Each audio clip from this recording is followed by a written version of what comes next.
terminamos hoy la lección sobre el milenarismo irmandiño. Empezamos a hablar ya de las señales apocalípticas. El muy querido Ruy Vázquez, autor de la Crónica de Santa María de Iria, contemporáneo con los hechos y participante en la revuelta irmandiña, anunciaba el milenio, es decir, la Santa Hermandad del Reino de Galicia. Hablamos de las guerras de los caballeros contra la Iglesia de Santiago, principalmente, de las muertes de los caballeros precisamente o de la gente que acompañaba en el asedio a la Catedral de Santiago, precisamente en relación con una preocupación principal del autor de la Crónica de Santa María de Iria, que era reivindicar la historia de la Iglesia Catedral de Santiago de Compostela. Dice que después de contar la guerra y la muerte que se ceñían sobre Santiago y Galicia, dice: despois disto, nuestro Señor Jesucristo se vengou deles. En castellano, después de esto, nuestro Señor Jesucristo se vengó de ellos. Se refiere a los caballeros que iban a ser castigados en lo que metafóricamente aparece como la segunda venida de Jesús a la tierra. Dice, por lo tanto, sigo el texto. Despois desto, nuestro Señor Jesucristo se vengou deles.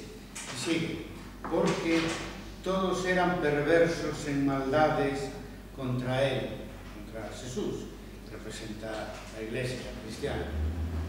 En tanto que foi despois desto grande mortaldad, así de mozos como de homes, de mulleres e dos cabaleiros, que era unha grande maravilla. Durou un ano continuo esta mortandad en todo o reino de Galicia.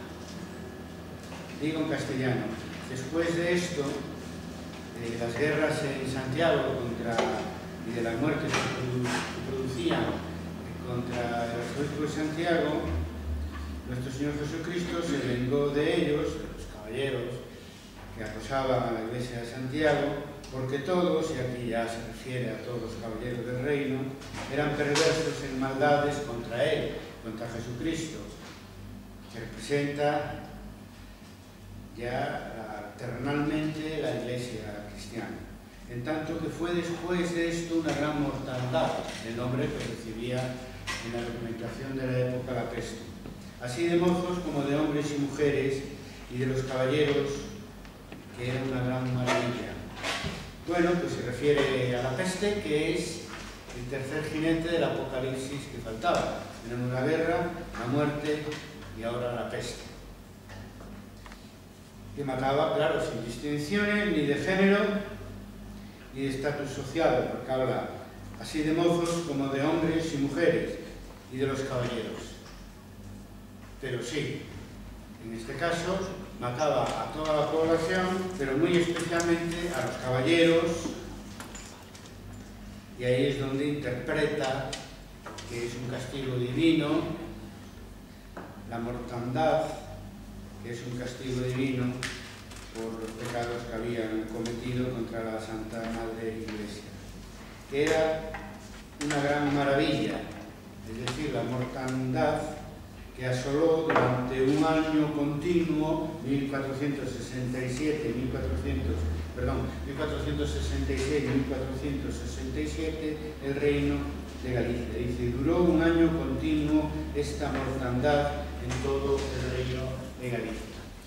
Con la referencia a la peste ya pasa del ámbito de la Iglesia de Santiago al ámbito del reino de Galicia, en el que tuvieron lugar los acontecimientos que sigue narrando e interpretando después, que fue la rebelión de la Santa Hermandad.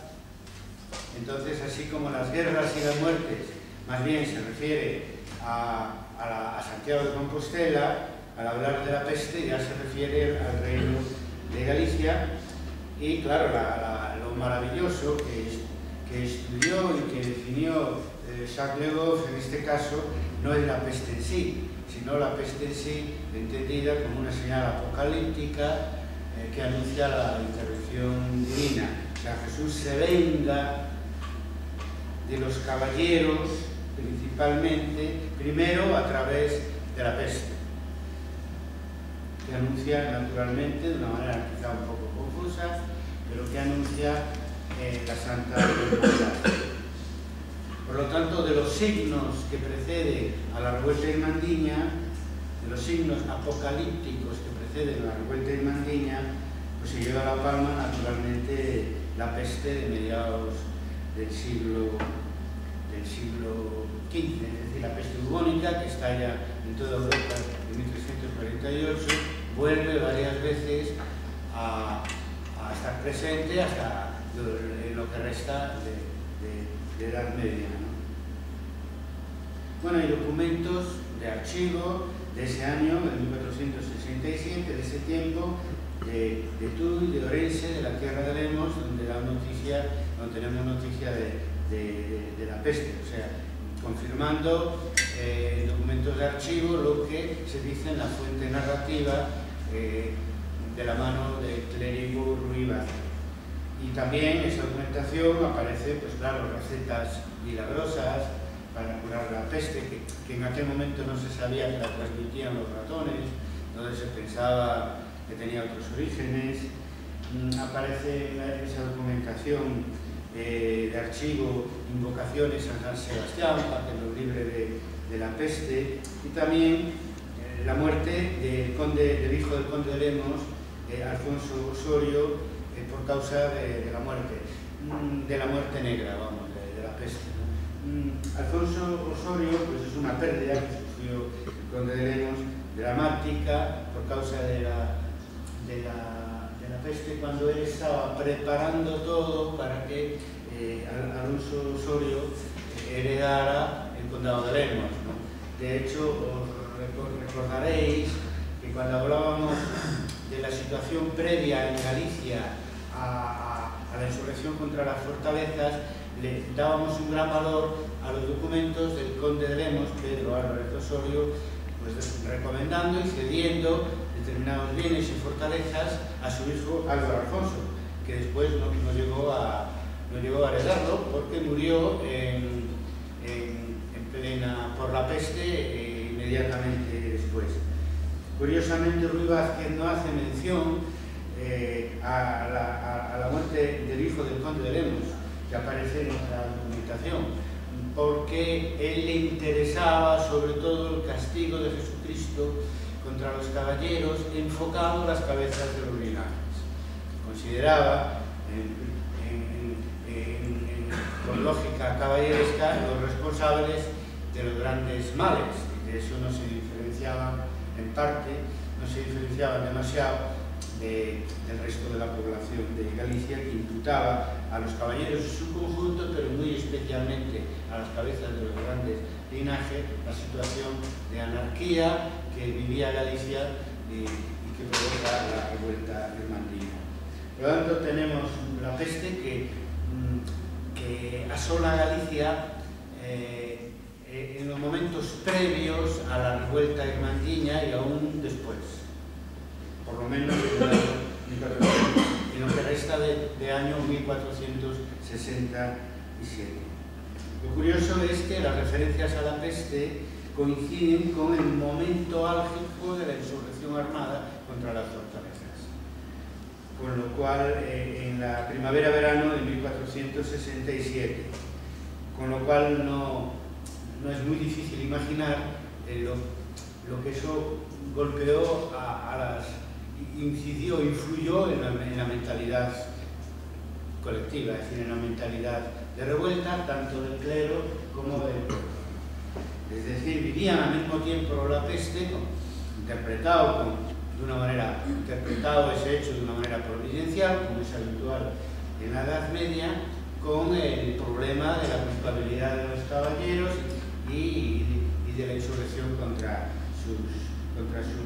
fortalezas. El impacto viene de la propia definición que hace de la gran mortandad de la peste Ruy Vázquez en esos últimos años, o sea, en el momento que la peste está actuando o inmediatamente después. Dice que fue una gran maravilla, ¿no?, la mortalidad que causó. Claro, él lo dice no por los mozos, por los jóvenes hombres y mujeres, sino sobre todo como incidió sobre los propios caballeros. Claro, tenía en mente la muerte del hijo de Lemos, aunque curiosamente no lo nombra de una manera especial. Claro, la mortandad parece pues como una señal apocalíptica y justificadora y si queréis un avance de lo que va a ser la venganza divina contra la clase dirigente en Galicia por sus pecados. Recordar que en el momento que estalla la revuelta hernandiña se había completado prácticamente la usurpación y ocupación de bienes eclesiásticos por parte de la nueva nobleza trastamarista, de los señores de las fortalezas. Entonces sigue Ruy Vázquez, he hecho una selección un resumen de las partes más interesantes del relato que él incluye en la copia que está haciendo de la crónica de Santa María de Eira. Después de esas señales, la guerra, la muerte, la peste, falta el hambre, pero no lo investigué. Sí sé, por ejemplo, porque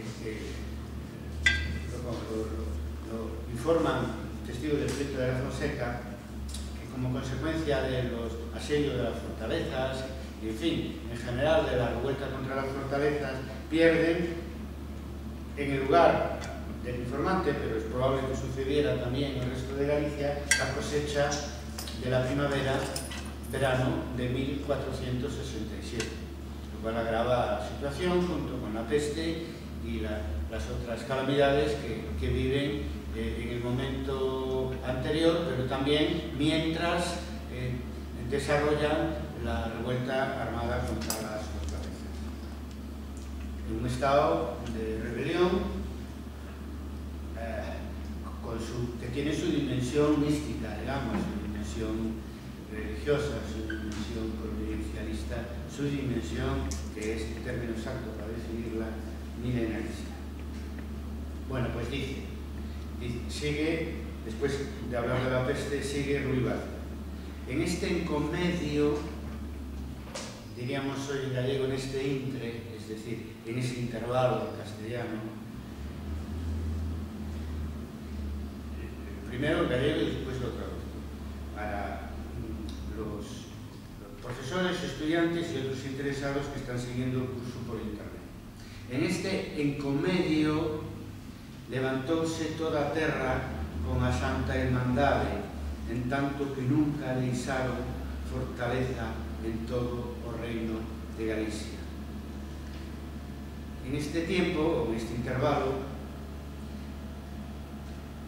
relacionando las señales apocalípticas con la reacción humana, pero también de explicación divina, que fue el levantamiento contra las fortalezas. En este tiempo se levantó toda la tierra con la Santa Hermandad. La tierra, en este sentido, no se refiere a un elemento geográfico. Si queréis, a un elemento sería de geografía social.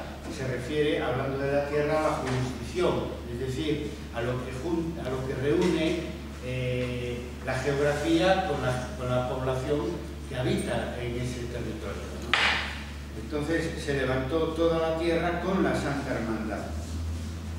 Es decir, que ahí, en ese sentido, hay una versión de la Santa Hermandad diferente de la que nos ofrece la documentación de archivo, la documentación más administrativa, la propia documentación oficial de la Santa Hermandad y otros testimonios que que no son estrictamente religiosos.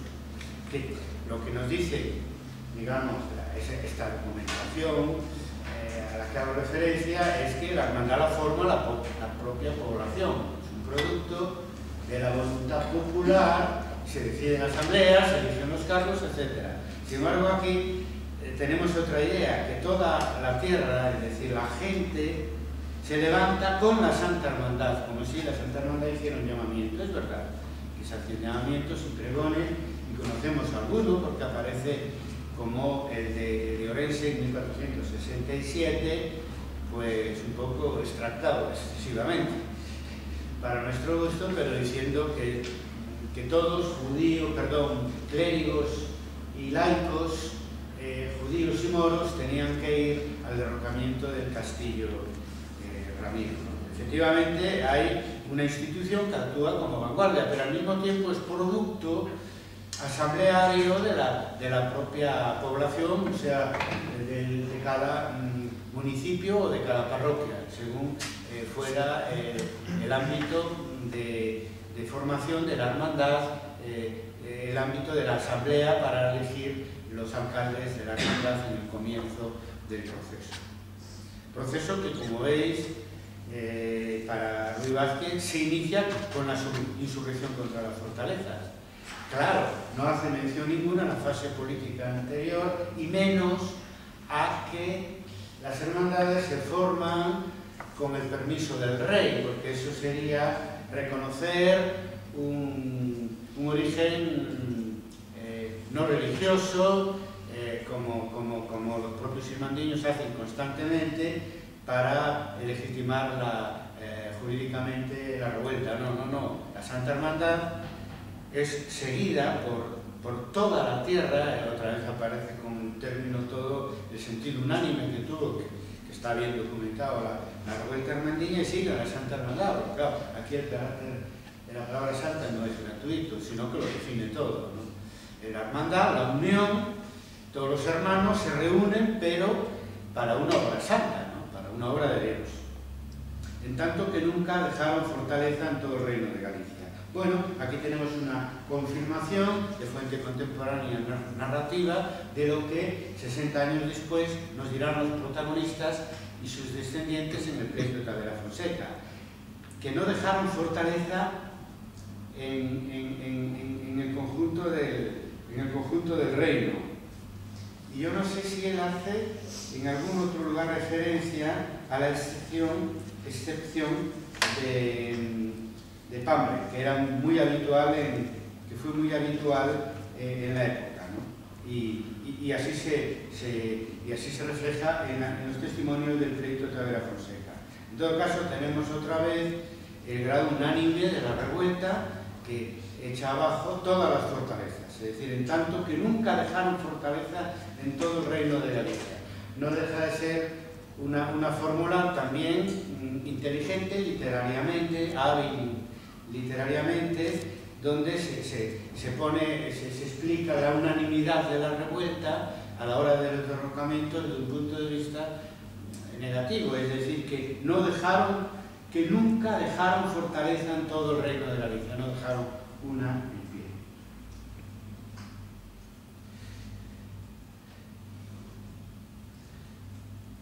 Bueno, de alguna manera aquí no se hace concesión ninguna al hecho comprobado de levantamiento contra las fortalezas en su dimensión espontánea y autodecidida, ya no digo por la hermandad, que no la decide en la primera Xunta de Melide, sino pues por la gente. Yo creo que en aquellos lugares donde hubo más resistencia a ceder la fortaleza a la Santa Hermandad, y que después se extendió por toda Galicia, en el campo y en una ciudad, de una manera bastante espontánea. O sea, lo que decían los contrarios en el pleito de Tavera Fonseca, los contrarios a la Santa Hermandad, que se levantaran por propia iniciativa, que media verdad, media mentira, pues aquí no se entra en eso, porque no se quiere debilitar en ningún caso el argumento de la inspiración divina de la revuelta.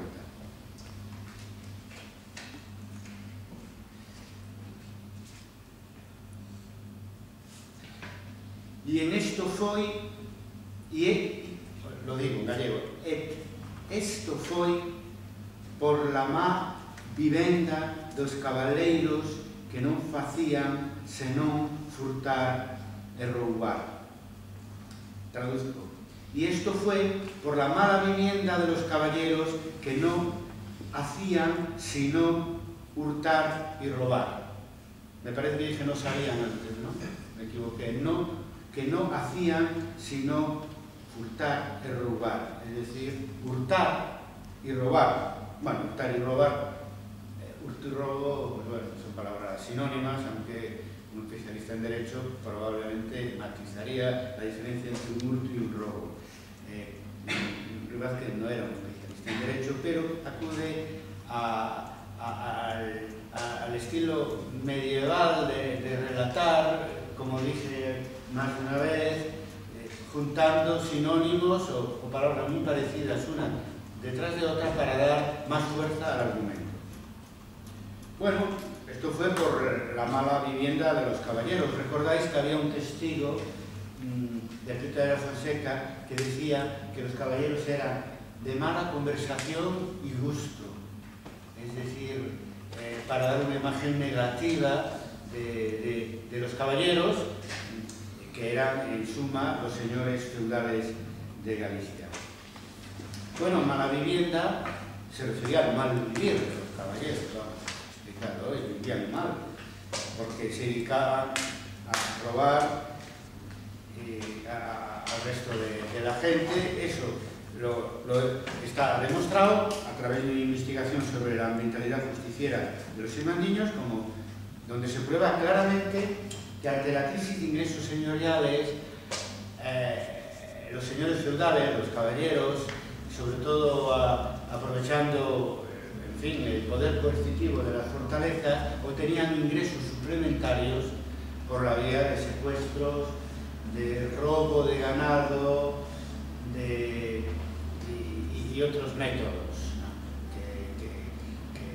que tenían como un fin económico claro de completar unas rentas señoriales que ya no eran lo que habían sido, entre otras razones porque estábamos en una crisis económica fuerte, en un retroceso de las roturaciones y que la propia anarquía nobiliaria y las guerras, etcétera, pues actuaban en un sentido negativo porque suponían destrucción de terrenos para el cultivo, destrucción de hombres, que era la fuerza, siempre lo es, la fuerza productiva principal, y además provocaba un incremento del gasto señorial, ¿no? Las propias guerras que por lo tanto les obligaba, entre comillas, porque lo hacían de buen gusto buena parte de sus soldados y los propios señores en los secuestros y torturas, sobre todo, donde actuaban de una manera personal para conseguir dinero líquido rápido, ¿no? Para atender a sus necesidades. Por lo tanto, aquí tenemos una confirmación de lo que hablamos de la primera instancia a la hora con la que tenemos que contar para explicar la revuelta ismandiña, es decir, los males y agravios que recibían por parte de los señores, confirmados también por Ruy Vázquez, y que no nos debe hacer olvidar que la Iglesia fue de las primeras víctimas de la rapacidad señorial, y además ofrecía un botín muy atractivo para los halcones caballerescos, porque, claro, no se trataba de secuestrar a una persona o robar unas piezas de ganado, ¿no? Sino se trataba de hacerse con toda una tierra, como dicen ellos, una jurisdicción donde habitualmente se cobraban rentas y aportaba por la vía simple de la usurpación o por una supuesta protección al convento, por ejemplo, aportaban unas rentas cuantiosas, ¿no? Etcétera. Naturalmente, a la hora de robar, lo que hacían más es robarse entre ellos, pero sobre todo robar a la Iglesia, que podía defenderse menos, porque a la hora de la nobleza a la hora de especializar profesionalmente o de formar profesionalmente a sus hijos, dividía entre tú vas para la caballería y tú vas para la iglesia, ¿no? A veces se confunden, hay arzobispos que realmente son jóvenes caballeros que le ha tocado en el juego de poder dentro de la nobleza, pues como pasa con Rodrigo de Luna, por ejemplo, la mitra de Santiago, ¿no? Y en realidad pues son caballeros que se revisten de la ropa arzobispal, pero que por eso en el caso de Santiago no duda, como pasa también con Fonseca, de ponerse la armadura e ir al frente de sus ejércitos, ¿no? Pero bueno, eso no siempre es así, ¿eh? La mayor parte de los abades de conventos y monasterios, incluso de los obispos, no eran guerreros, entonces, y no tenían un séquito militar normalmente, por lo tanto eran presa fácil de los ejércitos caballerescos. Claro, y origen, ya digo, unas rentas fáciles para conseguir por la vía de la violencia. Por lo tanto, ¿qué otra cosa se puede esperar de un clérigo escritor como Ruy Vázquez a la hora de justificar la revuelta en Mandiña, sino decir que la Santa Hermandad se levantó para castigar a los señores que vivían mal, su mala vivienda, ¿no? Que vivían mal porque no hacían otra cosa sino robar y hurtar. Bueno, también eso se refiere al parasitismo de la nobleza medieval, que se hace ya muy llamativo al final de la Edad Media, a la escasa capacidad productiva, ¿no? Desde el punto de vista de la economía, que sin embargo se justifica mejor en el caso de la nobleza eclesiástica. Pensemos en la historia, por ejemplo, de la Orden del Cristo. Pero bueno, no nos desviemos del tema. Ruy Vázquez confirma la imagen que la mayoría de los habitantes del Reino de Galicia en ese momento tenían de los caballeros como los malhechores del reino. Bueno, en el documento del año 1467 de Teresa de Zúñiga, condesa de Santa Marta, al que hemos hecho referencia un poco antes de la insurrección contra las fortalezas, donde con la ayuda de Enrique IV pretende que la Santa Hermandad respete sus fortalezas y sus patrimonios. Ella estaba afiliada como hermana, y se dice en su documentación. Los que hacen más mención a que son hermanos son los propios nobles al comienzo de la revuelta o en los preliminares de la revuelta contra las fortalezas para conseguir que les respeten sus propias tierras, sus propias fortalezas. Y Teresa de Zúñiga, que morirá después en manos de sus vasallos en 1470, 3 años después, dice que ellos quieren también que con la Santa Hermandad los grandes vivamos bien. Claro, existía una contradicción de fondo, no solo una contradicción de clase, como diríamos, ¿no? Existía al mismo tiempo una contradicción factual, inmediata, y es que eran ciertos los robos, los hurtos, las violaciones, los opuestos y las torturas que los grandes señores, y impregnando de esa culpabilidad a toda la clase señorial, hacían contra la mayoría de la población.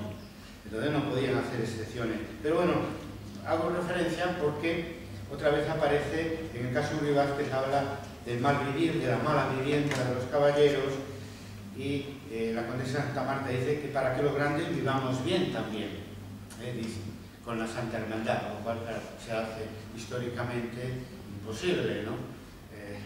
Independientemente de que la viuda de Diego Sarmiento, pues probablemente aparecía como más libre de culpa de cualquier agravio que se hiciera contra las fortalezas, en ausencia de su marido y como simple gestora de los intereses de su hijo, que será después el primer conde de Rivadavia.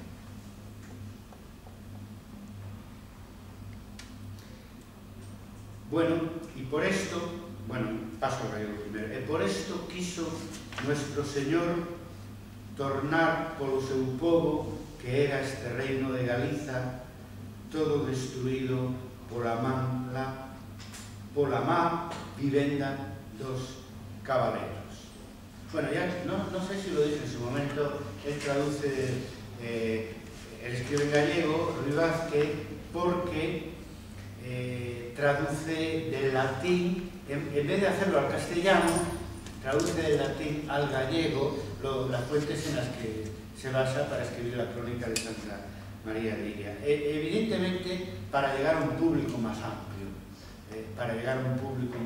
porque la presencia del castellano en el habla a mediados del siglo XV era escasísima o nula, si acaso más en algunas casas nobiliarias o encabezada por nobles que venían de Castilla, que es lo que pasaba con los fonsetas, que claro, se rodean de algunos escribanos, no todos, y de algunos colaboradores que se habían traído de Salamanca, pero hasta ese momento Galicia sigue siendo prácticamente monolingüe, ¿no?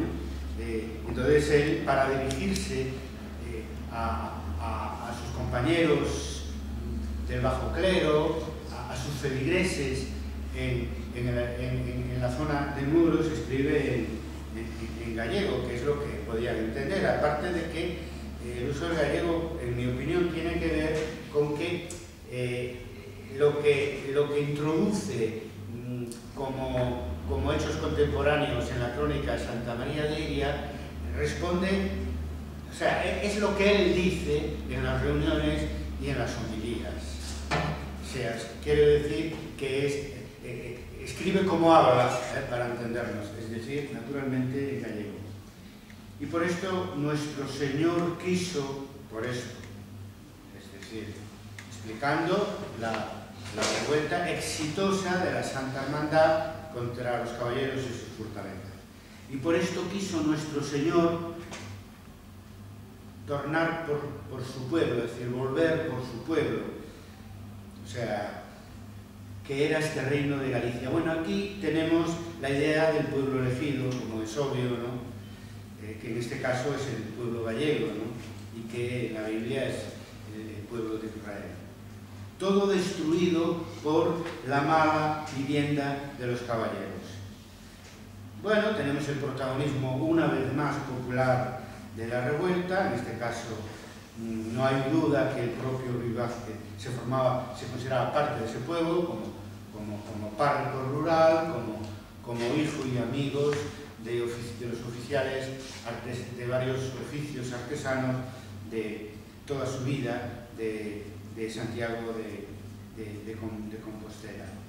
Por lo tanto, aquí deja claro que lo de Santa Hermandad no es gratuito y que, en definitiva, nos recuerda que está hablando del designio y apoyo divino a través de Jesús. Y por esto quiso nuestro Señor volver por su pueblo, es decir, defender a su pueblo, que era este reino de Galicia, el reino elegido para esta segunda venida de Jesús.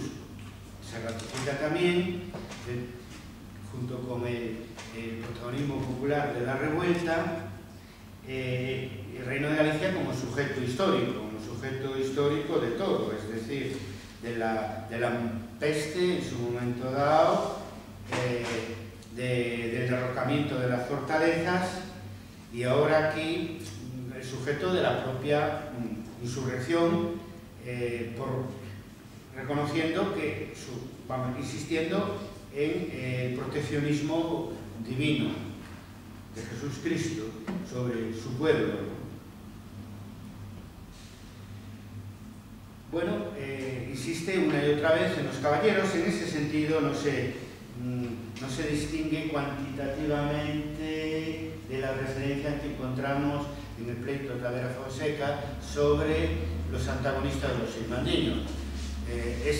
La mayor parte de las veces aparece el término caballero referido a la clase dirigente en Galicia, aunque lo más exacto y lo más preciso sería lo que dicen algunos testigos, que se levantaron contra señores, prelados y caballeros, porque incluían, a pesar de los pesares, para no hacer excepción ninguna, incluían a los señores eclesiásticos entre su antagonista y alguno de ellos, como ya dije, incluso a los hidalgos y a los escuderos, con un sentido de clase, de lo que era la clase dirigente, muy diáfano, evidentemente, desde un punto de vista de unas ciencias sociales que no han abandonado nunca, no deben abandonar la aportación del marxismo en este respecto,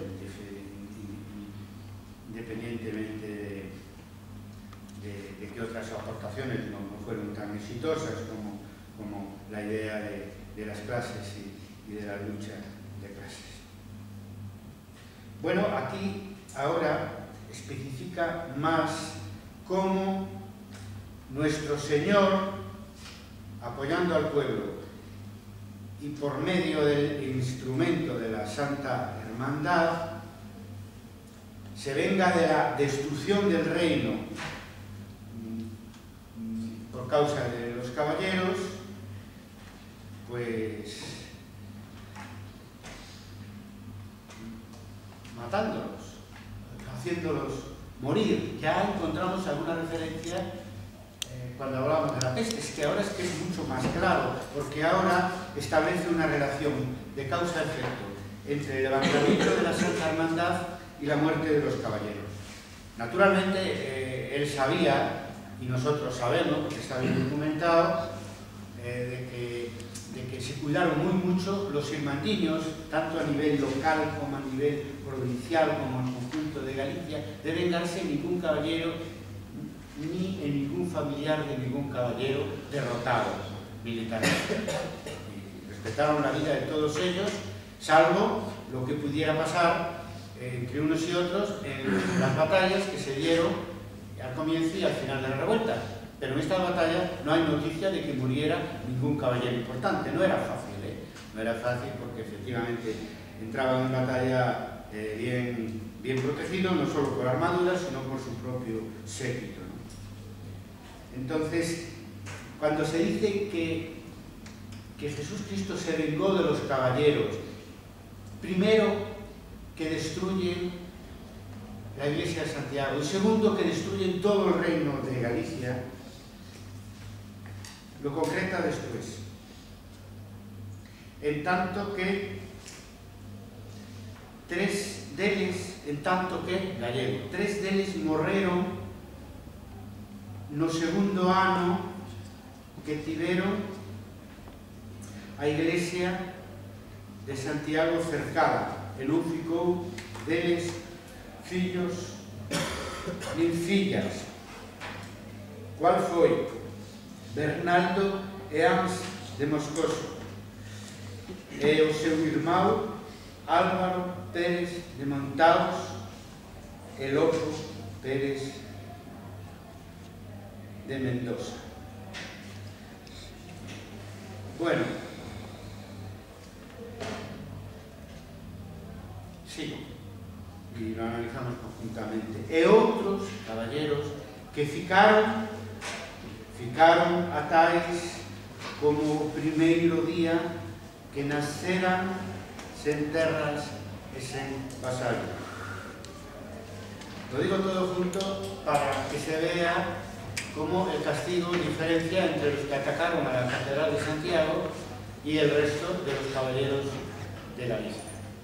En el primero de los casos dice, en tanto que 3 de ellos murieron en el segundo año que tuvieron la iglesia de Santiago cercada. La iglesia de Santiago cercada estuvo en el año 1467.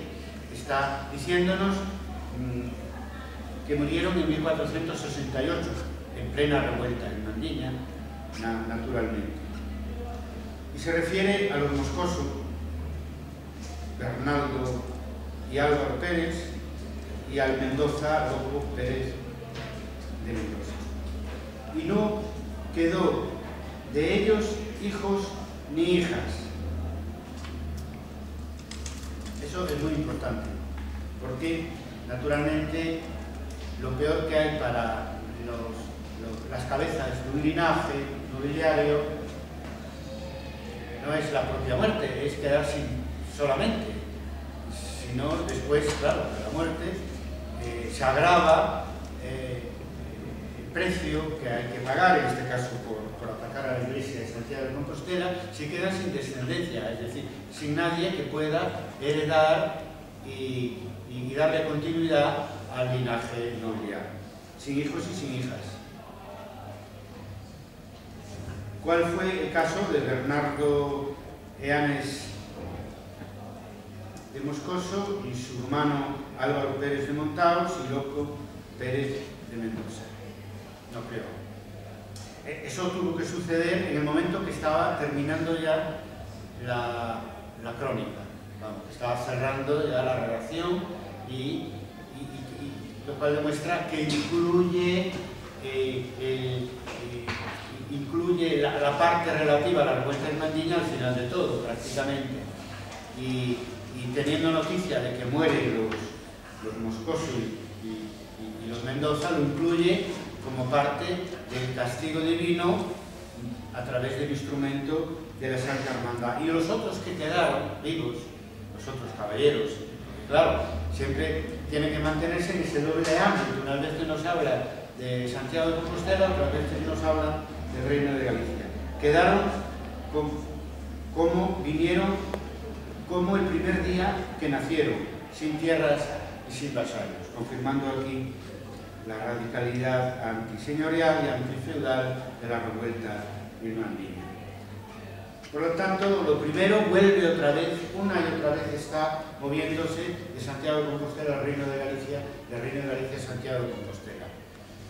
Decimos en galego que tenemos para nosotros. Yo pienso que en la práctica Santiago de Compostela ya es, al ser el centro del mayor señorío feudal de Galicia, capital de Galicia, no solo desde el punto de vista religioso, para muchas otras cosas, también por lo menos desde el tiempo de Gemire. Entonces no tiene dificultad para moverse entre el ámbito compostelano y el ámbito general del Reino de Galicia, consciente siempre que la revuelta se da en el Reino de Galicia y obsesionado por el cerco que duró 6 meses, donde se encerraron, aquí tengo el dato confirmado, no Fonseca, que ya estaba expulsado de Galicia, los familiares y los seguidores de Fonseca para defender el patrimonio de la catedral y contra los nobles atacantes con el apoyo de la ciudad.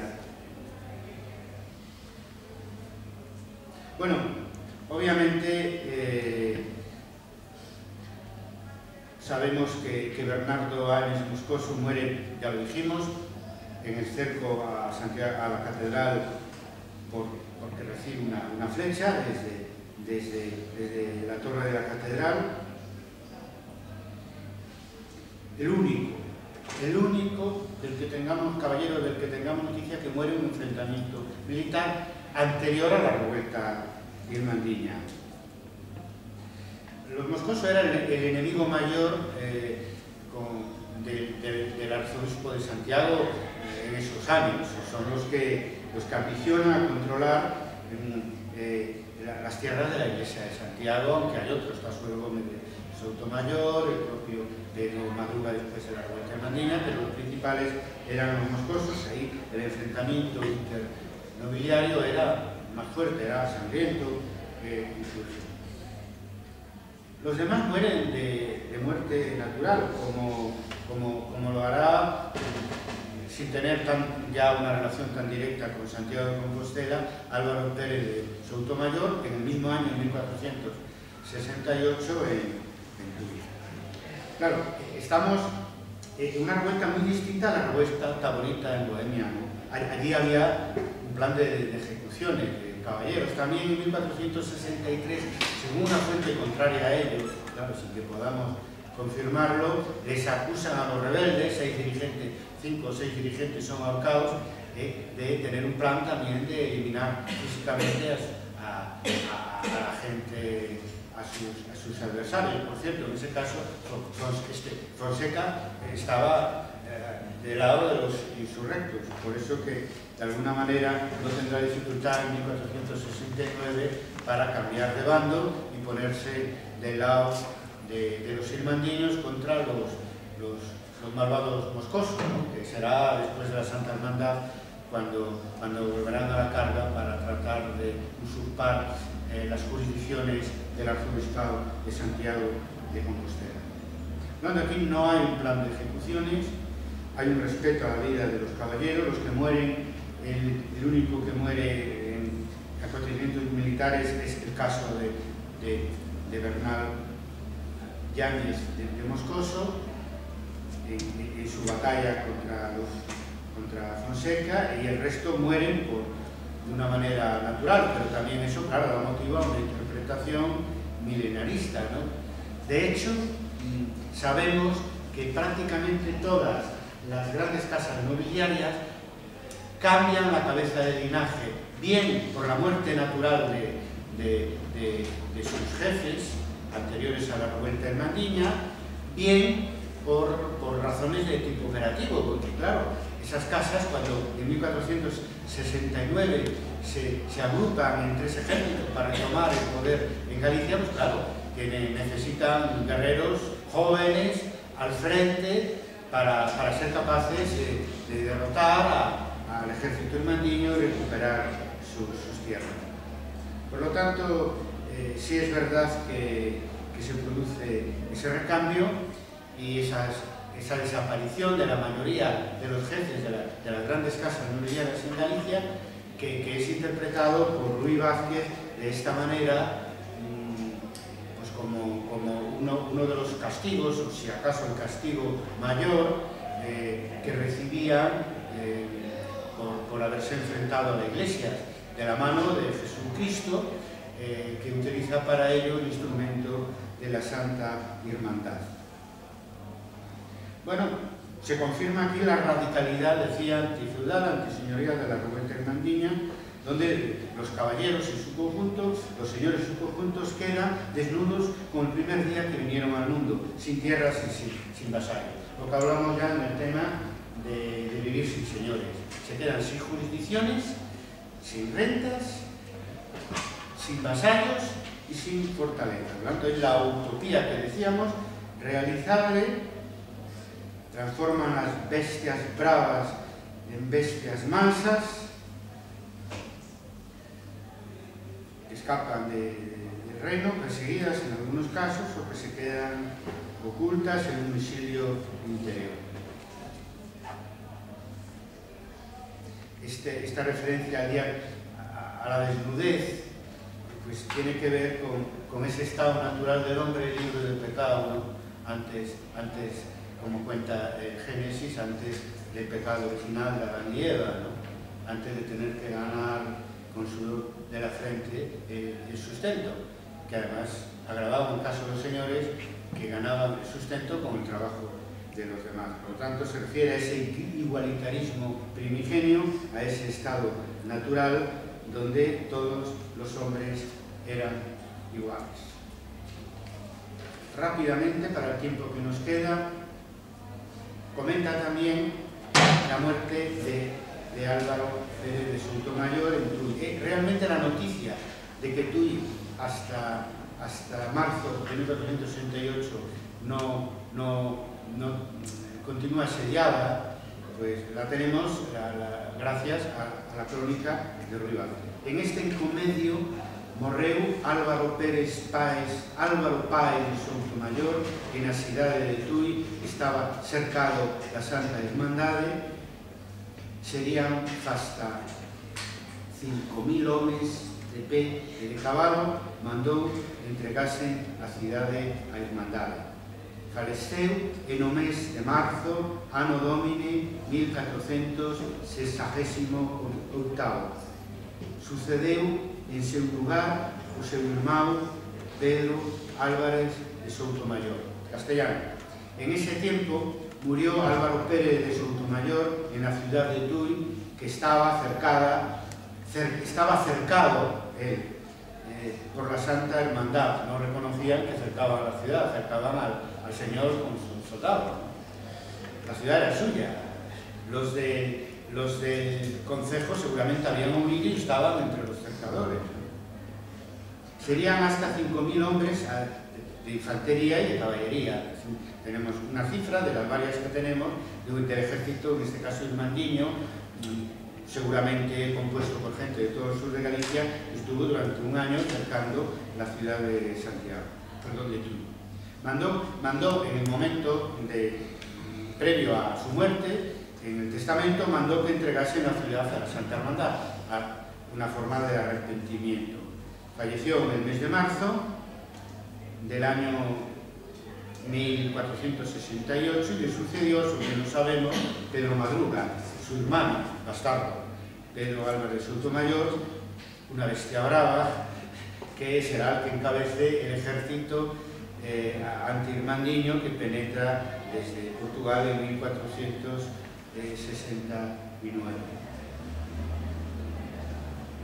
Bueno, lo que puede tener de arrepentimiento el acto de ceder pacíficamente antes de morir Álvaro Pérez de Sotomayor, la ciudad de Tui, a la Santa Hermandad, está confirmado porque hay testamentos como de un noble mediano, pequeño, de García Barba, también, donde a la hora de hacer testamento se arrepiente y, en fin, de los agravios cometidos, se justifica a la Santa Hermandad. También lo hace el propio Sancho de Ulloa, el que huye de Melide y que un criado de él aparece como testigo en el pleito Tavera-Fonseca. Bueno, comprendéis que en ese contexto, en la lección que queda sobre favorables y contrarios a la revuelta hermandiña, pues se entiende lo que decimos cuando los favorables insisten en nombre de Santa, a la Santa Hermandad, a la Hermandad, que coincide además con lo que venía con el nombre oficial, que aparece en la documentación contemporánea, y los contrarios le llaman Fusqueña, de Fusco Oscuro. Y también explica que la única referencia documentada de un estandarte irmandiño pues eran una de las banderas blancas que llevaban en la zona de Sarria. Bueno, el blanco es el color del bien, el color divino, refleja el resplandor, ya en la cultura y en las miniaturas medievales, el resplandor de Jesús cuando baja del cielo en su segunda venida.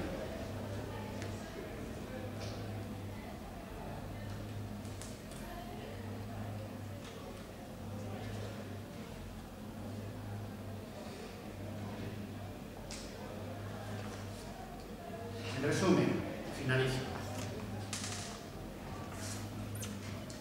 El horizonte es la línea que separa el cielo de la tierra. A veces no somos conscientes de que ese horizonte es móvil y hay una continua negociación entre el cielo y la tierra. Durante los años 1466, 1467 y 1468, simplemente en el horizonte había una parte de lo que antes era el cielo. Digo esto en homenaje a mis colegas y amigos de Culiacán, Estado de Sonora, República Mexicana. Ellos sabrán por qué lo digo. Por lo tanto, las utopías realizables que hablan definen el término utopía como un buen lugar, pues nos llevan a concluir que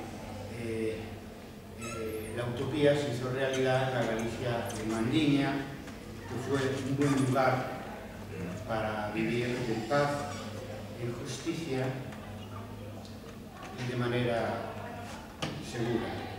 Nos encontramos, por lo tanto, un pensamiento utópico con una dimensión civil, por un lado, predominante, donde lo que cuenta para hacer realidad la utopía es terminar con las fortalezas, con las rentas feudales, expulsar del poder a los caballeros, ocupar sus tierras, sentirse apoyados por Dios y por un rey imaginario justiciero, de un reino que a mí me gusta llamar el reino irmandiño de Galicia, que para un creyente como Ruy Vázquez era el reino querido por Jesús Cristo.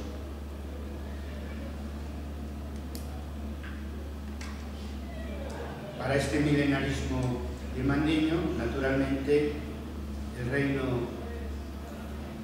igualitario querido por Jesús para Galicia de 1467 no duró sus 1000 años, duró 2 años nada más. Supongo que el resto quedaría para los utópicos futuros, dentro y fuera de Galicia. Decir en todo caso, el reino irmandiño de Galicia supone un parteaguas en la historia de Galicia. Hay un antes y hay un después, da origen a lo que llamamos los tiempos modernos en Galicia y provoca a un plazo medio un cambio radical de la clase dirigente con la desaparición de la oligarquía inmobiliaria feudal del poder en Galicia, sustitución especialmente en temas de administración de justicia por el Estado moderno, y que todos los que participaron en la revuelta ganan, y la clase feudal predominante en el siglo XV es sustituida por una iglesia que impone un régimen señorial, como ya sabemos, a lo largo de toda la Edad Media, menos duros, y por una hidalguía intermediaria, según la terminología usada por nuestros modernistas, según unos pequeños y medios señores que apostaron por la Santa Hermandad y que logran transformarse junto con la Iglesia en la clase dirigente en los siglos modernos en Galicia, cuando predomina la Iglesia, la Galicia de los Pazos, y queda ya muy atrás la Galicia de la Fortaleza. Todos ganaron con la revuelta irmandiña y la Iglesia también, porque una de las causas que explica el gran peso de la Iglesia en la historia de Galicia se remonta, naturalmente, aunque eso pocas veces se dice, dentro y fuera de los historiadores de la Iglesia, se remonta a que en 1467 supo alinearse con el apoyo divino y con el apoyo de Jesús Cristo, con el pueblo, contra los caballeros. Nada más, y hasta el lunes que viene, donde ya entraremos en la segunda semana del cuatrimestre y daremos, por tanto, las 3 últimas clases de este curso que iniciamos en octubre sobre la revuelta de los irmandiños y su contexto histórico.